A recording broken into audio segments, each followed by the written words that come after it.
नमस्कार दोस्तों, आज हम बात करने वाले हैं दुनिया के सबसे डेंजरस कॉन्फ्लिक्ट के बारे में, अमेरिका वर्सेस ईरान वॉर। ये सिर्फ दो कंट्रीज की लड़ाई नहीं है, ये पूरे मिडिल ईस्ट को जला सकने वाली वॉर सिचुएशन बन गई है जिसका असर इंडिया तक पहुंच सकता है। तो वीडियो को एंड तक जरूर देखिए क्योंकि आज हम समझेंगे ये वॉर स्टार्ट कैसे हुई, ईरान और यूएस क्यों लड़ रहे हैं, इसका इंडिया और दुनिया पर क्या इफेक्ट पड़ेगा। 28 फरवरी 2026 को यूएस और इसराइल ने मिलकर ईरान पर मैसिव एयर और मिसाइल अटैक किया। इस अटैक में ईरान के सुप्रीम लीडर अली खमेनी मारे गए। दोस्तों, ये बहुत बड़ी बात है। अली खमेनी पिछले 35 साल से ईरान के सबसे पावरफुल लीडर थे। ईरान की मिलिट्री, गवर्नमेंट और फॉरेन पॉलिसी सब कुछ उनके कंट्रोल में था। उनकी किलिंग का मतलब है डायरेक्ट वॉर डिक्लेरेशन। इसके बाद यूएस ने 1000 प्लस एयर स्ट्राइक्स की और missile bases, air defence, naval bases, military headquarters सब कुछ डिस्ट्रॉय करना शुरू कर दिया। ईरान भी चुप नहीं बैठा। ईरान ने ballistic missile, suicide drones, cruise missile से अटैक किया।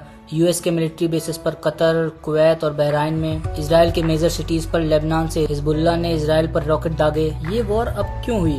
यूएस और इजराइल का मानना है कि ईरान न्यूक्लियर बॉम्ब बनाने के बिल्कुल करीब है। कई सालों से सैंक्शंस, टॉक्स, एग्रीमेंट्स सब ट्राई किया गया लेकिन कोई सॉल्यूशन नहीं निकला, इसलिए मिलिट्री अटैक को लास्ट ऑप्शन बनाया गया। अली खमेनी को मारना सिर्फ रिवेंज नहीं था, ये एक क्लियर मैसेज था, ईरान की पूरी लीडरशिप और गवर्नमेंट को गिराने का प्लान। इस वॉर में सिर्फ दो कंट्रीज नहीं इन्वॉल्व हैं, इसमें USA, Israel, Iran, Lebanon, Saudi Arabia, UAE, Qatar, Kuwait, इसलिए इसे रीजनल वॉर कहा जा रहा है। अब बात करते हैं दुनिया पर इसका इफेक्ट क्या पड़ेगा। मिडिल ईस्ट वर्ल्ड का सबसे बड़ा ऑयल सप्लायर है। अगर स्ट्रेट ऑफ हॉर्मुज बंद हुआ तो पेट्रोल महंगा होगा, डीजल महंगा होगा, एलपीजी महंगी होगी। इंडिया जैसे कंट्री जहाँ 80% ऑयल इम्पोर्ट होता है वहाँ महंगाई की सुनामी आ जाएगी। इससे फ्लाइट कैंसिल होंगी। इंडिया से 400 प्लस इंटरनेशनल फ्लाइट कैंसिल कर दी गई हैं। मिडिल ईस्ट रूट्स अनसेफ हैं, ट्रेवल और ट्रेड दोनों डिस्टर्ब होगा। इन्फ्लेशन बढ़ेगी, स्टॉक मार्केट गिरेंगी, बिजनेस स्लो होगा, जॉब्स पर भी इफेक्ट पड़ेगा। अब बात करते हैं इंडिया पर क्या असर पड़ेगा। इंडिया के लिए ये कॉन्फ्लिक्ट बहुत सेंसिटिव है। इंडिया का 80% से ज्यादा ऑयल मिडिल ईस्ट से आता है। ऑयल के प्राइस बढ़ेंगे